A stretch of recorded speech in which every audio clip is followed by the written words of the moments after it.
Hello guys, welcome to Kira Technology. Today we will see method overloading in Java. Okay, so in Java, having two or more methods with this same name but different parameter is known as method overloading. Okay, method overloading allows you to define multiple methods with the same name that share the same name, but these methods are differentiated by their parameters, enabling varied functionalities under the same method name. Okay, here are some key points of method overloading in the context of OOPS, object oriented programming. Okay, so first is same method name. So in object oriented programming, method overloading allows multiple methods within a class to share the same name. This is known as method name overloading. Okay, we have different parameters. Okay, overloading method must differ in the parameter lists. This difference can be in the number of parameters, their types, or both. This is essential in method overloading to distinguish between different method signatures. And then we have compile time polymorphism. Method overloading is a form of polymorphism in OOPS, okay? Especially compile time or static polymorphism. This means that the decision of which method is called is determined by the compiler based on the number of types of parameters based on the method during the compile time. Okay, so method overloading is a type of polymorphism where we use the same method name with different parameters. Okay, like as you can see here in these examples, we use this method public void car with single parameter, then the same method public void car with the different parameter which is string name, and then we use the public void car with the two parameters which is string name and end speed. Okay, so these all three methods are different with each other. Okay, then we have a scenario. Imagine you are in a kitchen where you need to prepare different dishes by mixing ingredients. Sometimes you mix two ingredients like flour and sugar using the hand mixer. Other times you mix three ingredients like flour, sugar, and egg using a stand mixer.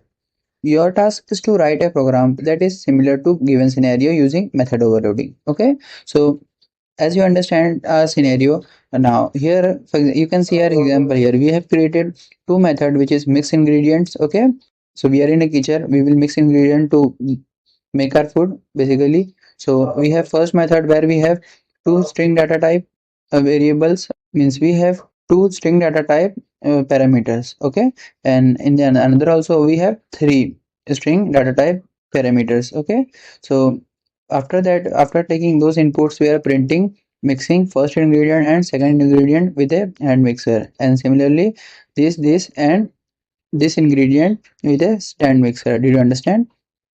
And here we are adding in the parameter flour, sugar, and eggs. Okay, so this will get printed. Okay, here you can see we have line by line explanation of this code also. So let's see this code in our Eclipse IDE.